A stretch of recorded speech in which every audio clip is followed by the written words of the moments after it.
हर प्रधानमंत्री ने अपने समय की अलग अलग चुनौतियों को पार करते हुए देश को आगे ले जाने की कोशिश की है।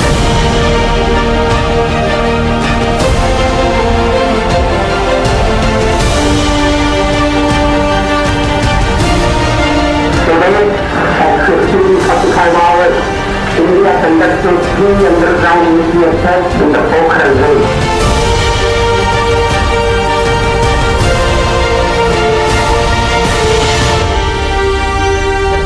हमारे ज्यादातर प्रधानमंत्री बहुत ही साधारण परिवार से रहे। सुदूर देहात से आकर, एकदम गरीब परिवार से आकर, किसान परिवार से आकर भी प्रधानमंत्री पद पर पहुंचना भारतीय लोकतंत्र की महान परंपराओं के प्रति विश्वास को दृढ़ करता है।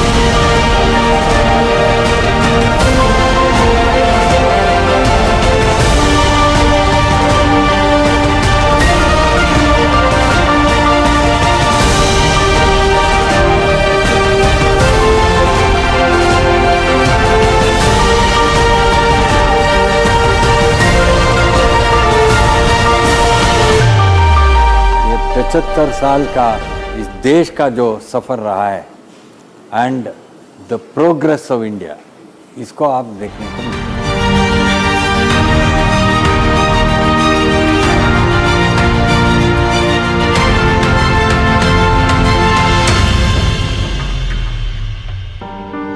नमस्कार, स्वागत है आप सभी का डीडी न्यूज पर। एक भारत श्रेष्ठ भारत के इस खास कार्यक्रम में मैं हूं आपके साथ मनीष वाजपेयी।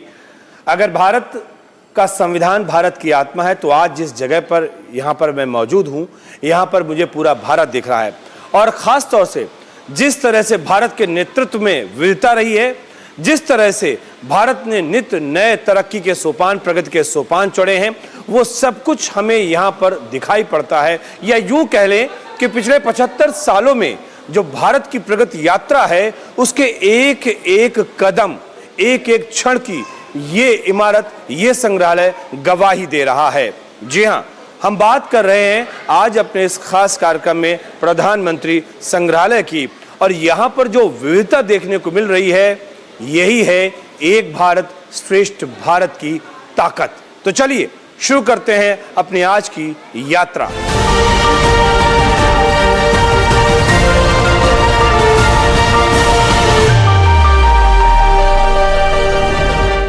हमारे प्रधानमंत्री मोदी जी का ये सोच था कि सब प्रधानमंत्रियों का जो योगदान है, ये पिछले 75 साल में और आगे भी हर प्रधानमंत्री का योगदान जो है उसको हम लोगों के सामने पेश करना चाहिए और इसके लिए एक संस्था होना चाहिए।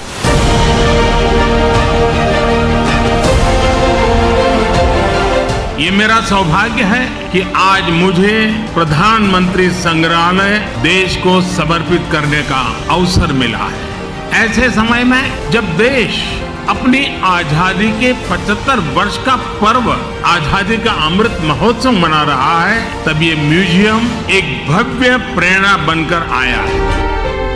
इस संग्रहालय का जो इनोवेशन किया गया था 14 अप्रैल 2022 में किया गया था, जैसे आप देख पा रहे हैं यहाँ पर, और हमारे माननीय प्रधानमंत्री नरेंद्र मोदी जी ने किया था इसको। और उसके बाद जो हमारे ये ओल्ड बिल्डिंग का जो संग्रहालय है तो वो ब्लॉक 1 से हम कहलाता है। और वहाँ की जो शुरुआत की जाती है वो ब्रिटिश लेगेसी से की जाती है, जहाँ कि देखा जाता है कि ब्रिटिश काल में हमें किस हालात में हमें छोड़ के गए और हमारे फाइनेंशियल क्राइसिस मतलब कितना डाउन था, उसको दर्शाता है।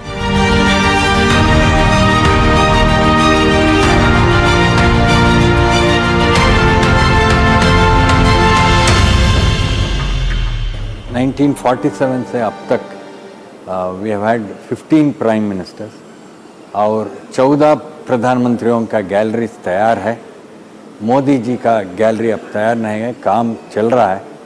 कुछ महीने के बाद लोगों को वो भी देखने को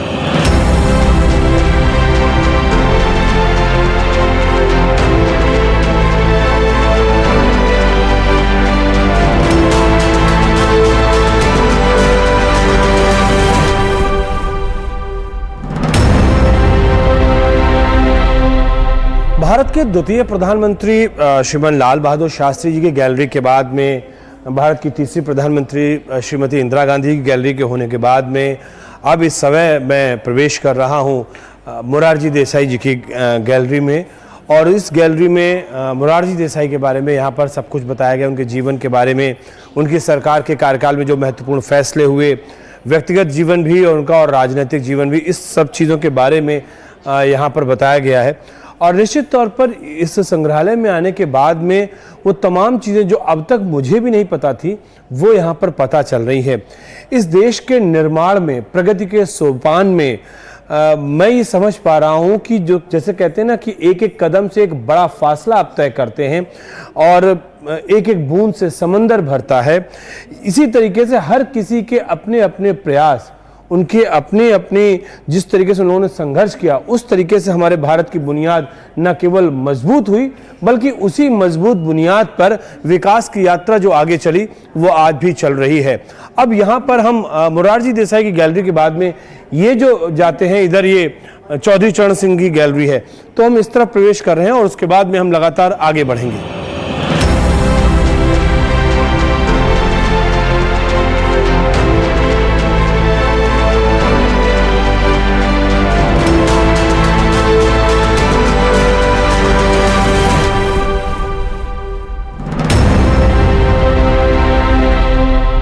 Actually, if you go around the museum, you will get a feel of the journey of India over the last 75 years.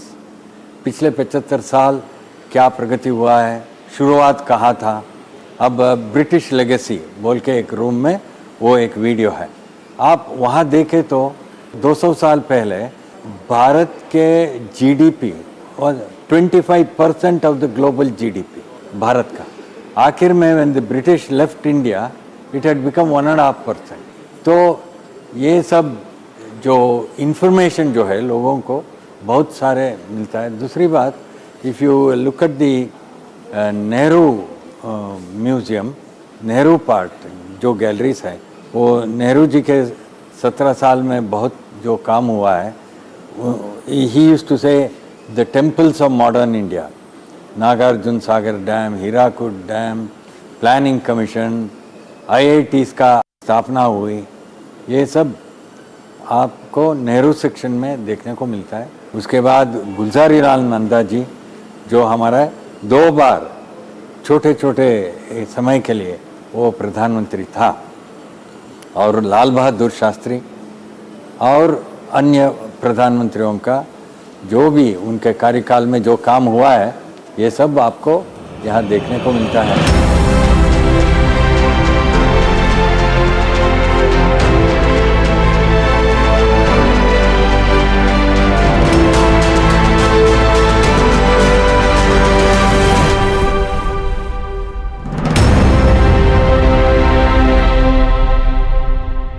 आजादी के बाद शैशव काल से होते हुए भारत अब तरुणाई की तरफ आगे बढ़ चला था। यह भारत तमाम झंझावातों से जूझता हुआ आगे बढ़ रहा था। श्वेत क्रांति हो, हरित क्रांति हो, इन तमाम फैसलों के साथ, इन तमाम अभियानों के साथ जन जन की आकांक्षाओं को पूर्ति करने के लिए भारत का तत्कालीन नेतृत्व न केवल तत्पर था बल्कि पूरे भारत को आगे साथ लेकर बढ़ रहा था। और इसके बीच में अगर लोकतांत्रिक दृष्टिकोण से हम देखें तो एक ऐसा काला अध्याय भी हमने देखा जब देश में आपातकाल लगा और लोगों के अधिकारों को सीमित कर दिया गया, कैद कर दिया गया। लेकिन समय का काल चक्र यहां पर रुकता नहीं बल्कि वो तो निर्बाध गति से लगातार आगे बढ़ता रहता है, और भारत के साथ भी ऐसा ही देखने को कुछ मिला। लेकिन 20वीं सदी से भारत को अब 21वीं सदी की तरफ आगे जाना था, और जिसके लिए जरूरत थी और वो थी टेक्नोलॉजी के रूप में हम सबसे आगे बढ़ें, या फिर टेक्नोलॉजी की दृष्टिकोण से, तकनीक की दृष्टिकोण से भारत मजबूत हो। और इसके लिए जिस कालखंड को याद किया जाता है वो कालखंड है भारत के प्रधानमंत्री श्रीमान राजीव गांधी जी का कार्यकाल। और जब वो प्रधानमंत्री बने तब उन्होंने कंप्यूटर की बात को आगे बढ़ाया। और इस वक्त जिस गैलरी में हम मौजूद हैं, ये गैलरी प्रधानमंत्री संग्रहालय की भारत के पूर्व प्रधानमंत्री राजीव गांधी जी को ही समर्पित है। चाहे कंप्यूटर की बात हो, चाहे राजनीतिक फैसलों की बात हो, कलर टेलीविजन की बात हो, या और बहुत कुछ जो कुछ हम देख रहे हैं टेक्नोलॉजी के रूप में, उन फैसलों ने कहीं ना कहीं भारत की तरक्की की बुनियाद में काम किया।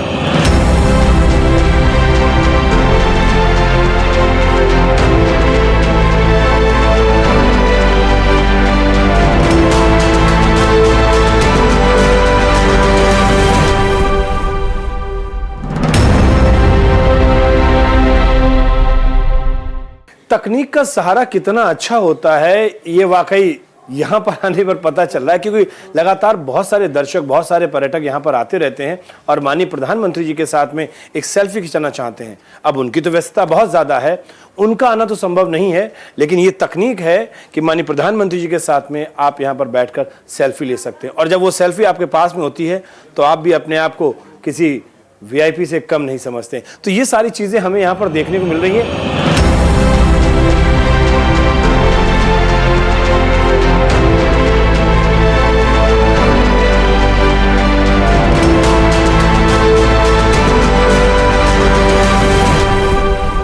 तो जैसा मैंने आपसे कहा कि तकनीक का इतना बेहतर इस्तेमाल शायद ही कभी आप देख सकते हैं, जैसा कि हम यहाँ पर देख रहे हैं। मैं बैठा हूँ यहाँ पर, लेकिन आपको निश्चित तौर पर ये लगेगा कि माननीय प्रधानमंत्री जी हमारे साथ में बैठे हुए हैं। आपकी अपनी पसंद क्या है ये भी यहाँ पर देखने को मिलता है, आपकी प्राथमिकता क्या है ये भी आपको देखने को मिलता है। आपके इतने सारे प्रधानमंत्री हैं, अब इतने सारे प्रधानमंत्री में आप किसको पसंद करते हैं, आप किसके साथ अपनी एक सेल्फी लेना चाहते हैं। और ये तकनीक के ज़माने में बहुत अच्छी बात है, क्योंकि जवाहरलाल नेहरू जो आपके शायद पिताजी या उनसे बड़े उम्र के होंगे, उनके साथ में भी आप यहाँ पर एक फ़ोटो खिंचवा सकते हैं। ये सब तकनीक का ज़माना। अब मान लीजिए अगर जवाहरलाल नेहरू हैं यहाँ पर, तो मैंने उनका यहाँ पर क्लिक किया और क्लिक करने के बाद में टैप टू स्टार्ट गया। अब यहाँ पर देखिए ये कुर्सी खाली है और यहाँ पर जवाहरलाल नेहरू का यहाँ पर चित्र लग जाता है, तो यहाँ पर आप फोटो क्लिक कर सकते हैं। तो इस तरीके से ये सारी चीज़ें हैं। अगर हम इसको बैक करना चाहें या शेयर करना चाहें तो यहाँ पे ये शेयर का भी ऑप्शन होता है, लेकिन पहले हमें यहाँ पर क्लिक करना होगा। तो ये सारी चीज़ें जो कि हम दिखा रहे हैं और ये सारे लोग इसमें दक्ष हो चुके हैं, ये सारे लोग यहाँ पर लगे हुए हैं और वाकई इन लोगों का भी साधुवाद, क्योंकि ये इस पूरी व्यवस्था को संचालन करने में इनका बड़ा योगदान रहता है। अब जो अनुभव होने जा रहा है वो बहुत ही रोमांचक अनुभव होने जा रहा है, क्योंकि हम अब एक हेलीकॉप्टर राइड लेने जा रहे हैं और वो ऐसी जिसमें हमें देश में जो भी विकास कार्य चल रहे हैं उनको हम इस राइड के ज़रिए देखेंगे। और ये अपने आप में बहुत अच्छा कह सकते हैं प्रयोग है तकनीक का। और जिस जगह पर हम बैठे हैं यहाँ पर हमारे प्रधानमंत्री माननीय श्रीमान नरेंद्र मोदी जी भी बैठ चुके हैं। और वाकई जो बेहतर तकनीक का जो ताना बाना है, जो बुना है, ये संसार बहुत ज़बरदस्त है। और अब हम शुरू कर रहे हैं अपनी ये राइड, हेलीकॉप्टर राइड, और देखते हैं क्या कुछ यहाँ पर दिख रहा है। ये है शानदार ढोला सादिया सेतु। ये पानी पर 9.15 किलोमीटर लंबाई के साथ भारत का सबसे लंबा स्थायी बीम पुल है। असम और अरुणाचल प्रदेश को जोड़ने वाले इस पुल ने यात्रा की दूरी 165 किलोमीटर कम कर दी है। आपका टूर जो है वो नेहरू म्यूजियम में शुरू होता है, उस पहले ब्लॉक में। वहाँ ग्राउंड फ्लोर में आपको कॉन्स्टिट्यूएंट असेंबली का जो काम हुआ और इस संविधान का निर्माण और वो जो काम हुआ, संविधान का हाइलाइट्स जो है, fundamental rights, preamble of the constitution, directive principles of state policy, ये क्या है, at the press of a button you will be able to सी।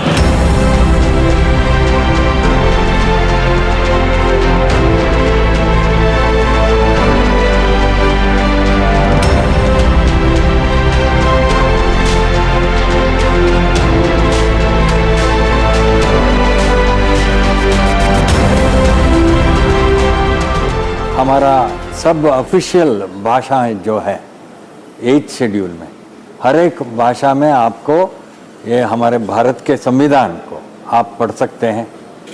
दूसरी बात, अब तक 105 अमेंडमेंट्स हुआ है कॉन्स्टिट्यूशन का, वो एक रूम अलग हम रखे हैं।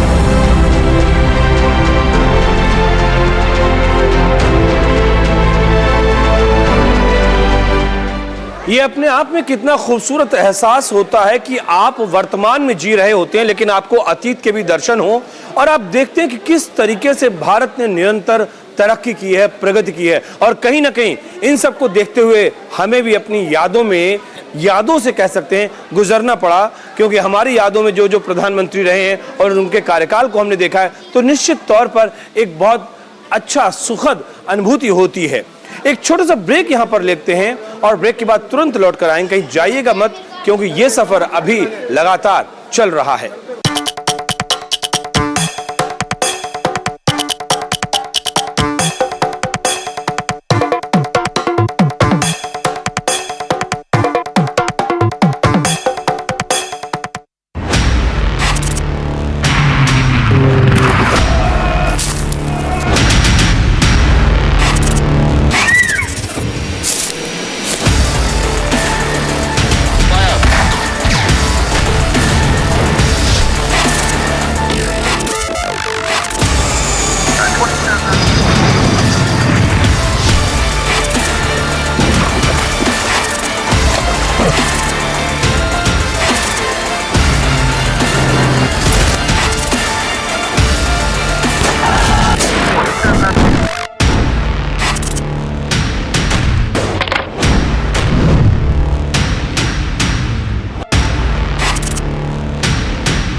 काल के कपाल पर लिखता हूं, मिटाता हूं, गीत नया गाता हूं।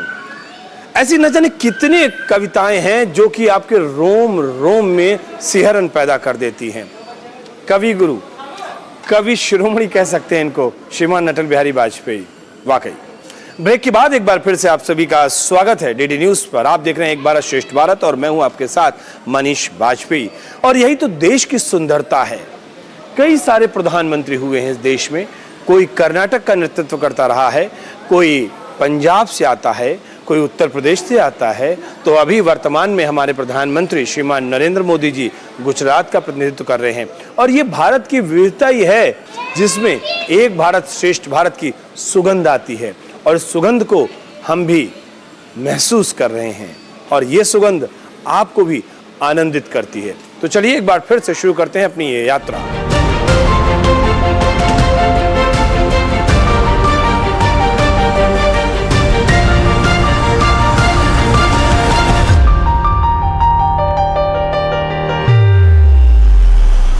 राजनीति की रपटीली राहों पर, सियासत के इस सफर पर कैसे एक कवि हृदय लगातार न केवल चलता है बल्कि भारत की जमीनी प्रगति को लेकर वो कई कड़े फैसले भी करता है। और ऐसा अगर कुछ देखना है तो हमें भारत के पूर्व प्रधानमंत्री अटल बिहारी वाजपेयी का वो कालखंड याद करना होगा जब उन्होंने देश की बागडोर संभाली। कई सारे फैसले, कई सारे महत्वपूर्ण घटनाक्रम हमें श्रीमान अटल बिहारी वाजपेयी के नेतृत्व में देखने को मिलते हैं। तमाम अंतर्द्वंद्वों से जूझते हुए देश की खातिर वो फैसले लेते हैं और कई फैसले हैं जो कि देश की तरक्की में, उसकी प्रगति में बड़ा अहम योगदान आज भी दे रहे हैं।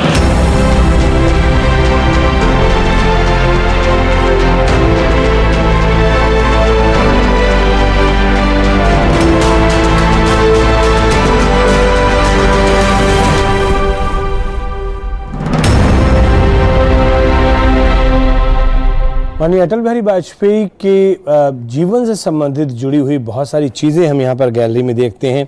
एक उनका हम यहाँ पर ये कार्ड देखते हैं जब वो यूनाइटेड नेशन में गए थे 15 सितंबर 2003 से लेके 30 सितंबर 2003 तक का, जब उन्होंने संयुक्त राष्ट्र की महासभा का संबोधन किया था। यहाँ पर उनकी रिस्ट वॉच भी हम देख रहे हैं और ये वो वक्त साल 2000 में जब भारत के प्रधानमंत्री थे माननीय अटल बिहारी वाजपेयी, तब हिंदुस्तान मशीन टूल की तरफ यानी कि HMT की तरफ से उनको जो 100th मिलियन वॉच यानी कि जो एक तरीके से कह सकते हैं HMT के लिए एक बहुत बड़ी उपलब्धि थी, तो ये वॉच उनको गिफ्ट की गई थी। एक उनका यहाँ पर पेन रखा हुआ है, पर्सनल पेन, जो कि सिल्वर कलर्ड क्रॉस पेन है जिस पर अटल बिहारी वाजपेयी जी का नाम भी लिखा हुआ है, और एक उनका चश्मा जो यहाँ पर रखा हुआ है, ये सभी फैमिली के लोगों के द्वारा इस संग्रहालय को उपहार के तौर पर ये चीज़ें दी गई हैं। और हमारे पीछे जिस तरीके से ये पूरी फिल्म चल रही है, इस पूरी फिल्म में अटल बिहारी वाजपेयी के जीवन काल के बारे में बताया गया है, कैसे वो आगे बढ़े, कैसे उन्हें पद्म भूषण मिला, उसके बाद उन्हें सर्वश्रेष्ठ सांसद का भी पुरस्कार मिला, और ये तब मिला था जब श्रीमान पीवी नरसिम्हा राव जी प्रधानमंत्री हुआ करते थे। तो ये पूरा का पूरा हम कालखंड यहाँ पर एक तरीके से जीवंत होता है इस गैलरी में।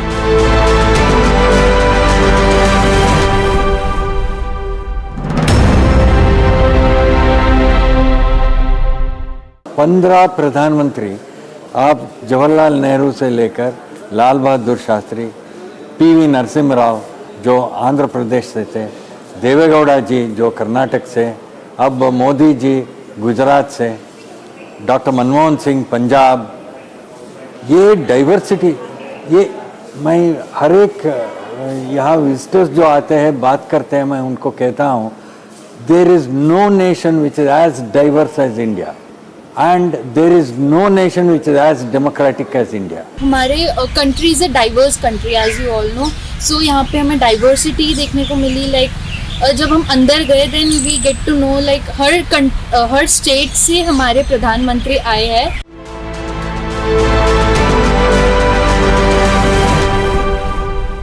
आज़ादी के बाद भारत कैसे आगे बढ़ा, ये पूरी की पूरी कहानी प्रधानमंत्री संग्रहालय में बिल्कुल जीवंत होती है। और जिस जगह पर मैं मौजूद हूं, प्रधानमंत्री संग्रहालय के प्रथम तल से भूमि तल की तरफ मैं आगे बढ़ रहा हूं। और यहाँ पे एक जो रैंप बना हुआ है, उस रैंप में पूरी तरह से पूरी एक यात्रा है, हम इसको टाइम मशीन कह सकते हैं, क्योंकि इस यात्रा की शुरुआत 1947 से होती है। और कुछ इस तरीके से ये बनाया गया है कि वाकई ऐसा लगता है कि इतिहास के घटते हुए घटनाक्रमों का मैं भी साक्षी बन रहा हूं, कम से कम मुझे ये महसूस हो रहा है। और इस तरीके से यहाँ की लाइटिंग है, कभी मेरे चेहरे पर रोशनी आप देखेंगे तो कभी इस वक्त आप मेरे चेहरे पर अंधेरा देख रहे होंगे। और ये समय का कालखंड कुछ ऐसा था, कभी उतार कभी चढ़ाव, इस तरीके से भारत का ये सफर लगातार चल रहा था। भारत अपनी प्रगति पर लगातार आगे बढ़ रहा था। 1948 में बलवीर सिंह दोसांझ के नेतृत्व में भारत को हॉकी में स्वर्ण पदक मिला मेलबर्न ओलंपिक में। अब ये घटनाक्रम अपने आप में बड़ा महत्वपूर्ण रहा। 48 के बाद में 49 में आते हैं तो भारतीय रिजर्व बैंक का राष्ट्रीयकरण होता है। हर किसी को ये घटनाक्रम पता है, लेकिन जब इनसे गुजरते हैं और लगातार गुजरते हैं तो हमें एक एक क्षण भारत की तरक्की और भारत के प्रगति का दिखाई पड़ रहा है। 49 में 26 नवंबर 1949 संविधान का अंगीकरण किया गया। कितना महत्वपूर्ण दिन था ये। हम बढ़ते हैं आगे, 1950 पे आते हैं, भारत गणराज्य बनता है। आप देखिए किस तरीके से यहाँ पर ये फोटोग्राफ दिख रही है। हम और आगे बढ़ते हैं, 1950 में भारत के प्रथम राष्ट्रपति के रूप में डॉक्टर राजेंद्र प्रसाद का शपथ ग्रहण होता है और ये सफर लगातार चल रहा है। 97 की हम बात कर लें, स्क्वाड्रन लीडर संजय थापर भारत का ध्वजारोहण उत्तरी ध्रुव पर करते हुए, मैं कहूँगा अपने कैमरामैन अशोक जी से कि वो ये दिखाएं कि ये अपने आप में बड़ा महत्वपूर्ण था। स्क्वाड्रन लीडर संजय थापर भारत का ध्वजारोहण उत्तरी ध्रुव पर कर रहे हैं और ये इसलिए बड़ा महत्वपूर्ण है कि किसी भी भारतीय का वहां पर पहुंचना अपने आप में बड़ा चैलेंजिंग टास्क था। और सबसे बड़ी बात, जो चैनल आज आप देख रहे हैं दूरदर्शन, और जिस संस्था के अंतर्गत ये चैनल चलाया जा रहा है, भारत का लोक प्रसारक यानी कि प्रसार भारती हाउस, और प्रसार भारती को निगमित किया गया, इनकॉर्पोरेटेड किया गया 1997 में। परमाणु परीक्षण माननीय अटल बिहारी वाजपेयी के नेतृत्व में जब किए गए थे 1998 में, तो ये भारत के लिए गौरव का क्षण था। हमारा संविधान को आप देखिए, जो फंडामेंटल राइट्स है, जो अन्य जो व्यवस्था है लोगों के लिए, you will not get in any constitution in the world. जब लोग यहाँ आते हैं, they must appreciate what that constitution gives every citizen of this country. Actually if you look at the Pradhan Mantri Sangrahalaya, this is actually the epitome of एक भारत श्रेष्ठ भारत। इस देश में जो विविधता है, इस देश की लीडरशिप में जो विविधता है, उसको हम लोगों के सामने पेश कर रहे हैं। ये देश में this is the unique thing about India, एक भारत श्रेष्ठ भारत। इतना डाइवर्सिटी है, इतना विविधता है, लेकिन we are proud of that diversity. साल 2014 से भारत की बागडोर माननीय प्रधानमंत्री श्रीमान नरेंद्र मोदी के हाथों में है और उस वक्त के साक्षी हम भी हैं, आप भी हैं, और जो तरक्की की यात्रा चल रही है वो आज भी चल रही है। लेकिन महत्वपूर्ण बात क्या है, 2014 में पोलियो मुक्त भारत की बात होती है, निश्चित तौर पर सफर चल रहा था, लेकिन यहाँ पर घोषणा होती है कि पोलियो मुक्त भारत हो गया। मंगलयान एक बहुत महत्वपूर्ण पड़ाव भारत के अंतरिक्ष विज्ञान को लेकर, भारत के अंतरिक्ष में छलांग को लेकर। नेत्रहीन क्रिकेट टीम विश्व कप विजेता बनी। ये इसलिए बड़ा महत्वपूर्ण है कि आमतौर पर हम लोग क्रिकेट टीम की तो बात करते हैं, लेकिन जो इंडियाज ब्लाइंड क्रिकेट टीम थी उन्होंने विश्व कप जीता, इसको भी खबरों में जगह मिली थी। 2014 में कैलाश सत्यार्थी को नोबेल शांति पुरस्कार मिला, ये अपने आप में महत्वपूर्ण बात है। साल 2015 में प्रथम अंतर्राष्ट्रीय योग दिवस, यानी कि भारत के प्रधानमंत्री ने जो पहल की थी कि योग को पूरी दुनिया में पहचान मिले, उस पहचान का पहला पड़ाव प्रथम अंतर्राष्ट्रीय योग दिवस। और योजना आयोग की जगह नीति आयोग आया, जिसमें कई सारे संशोधन और कई सारी चीज़ों का होके 2015 में नीति आयोग का गठन हुआ। इसके अलावा ये सफ़र भी लगातार चल रहा है, बहुत सारी बातों को कहा जा सकता है, बताया जा सकता है।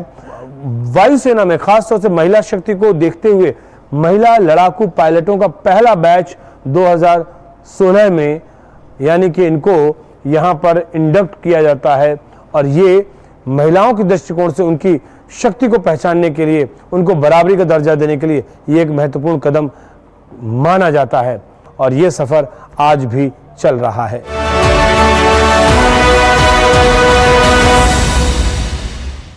वक्त के माथे पर जो इंसान सुनहरे हरफों में प्रगति के शब्द अंकित करके चला जाता है, वो व्यक्ति नहीं रहता है, व्यक्तित्व में बदल जाता है। वर्तमान में हमारे प्रधानमंत्री माननीय श्रीमान नरेंद्र मोदी जी के नेतृत्व में ये देश आगे बढ़ रहा है। न जाने कितने रिकॉर्ड्स, नित नए आयाम, ऊंचाई को छू रहा है, और ये सफर, ये भारत की प्रगति की यात्रा लगातार चल रही है। प्रधानमंत्री संग्रहालय में रहते हुए लगातार हमने बहुत सी सारी चीजों को महसूस किया, तमाम यादों और संस्मरणों से मैं लगातार गुजरता रहा, और निश्चित तौर पर जब इस जगह पर यहां पर आया तो एक सुनहरा भविष्य हमें यहां पर दिख रहा है। उसकी वजह यह है कि जो हमारे पास में संकल्प हैं, जो संकल्प से सिद्धि तक की यात्रा है, जिस तरीके से भारत आजादी का अमृत महोत्सव मना रहा है, और जिस तरीके से इस पूरे की पूरे 100 साल की यात्रा का हमने लक्ष्य निर्धारित कर लिया है, निश्चित तौर पर भारत बहुत तेज कदमों से पूरी दुनिया में अपना स्थान बना रहा है। तो फिलहाल इस कार्यक्रम में एक भारत श्रेष्ठ भारत के में मुझे दीजिए इजाजत, लेकिन इस वायदे के साथ कि फिर होगी आपसे मुलाकात। तब तक के लिए नमस्कार।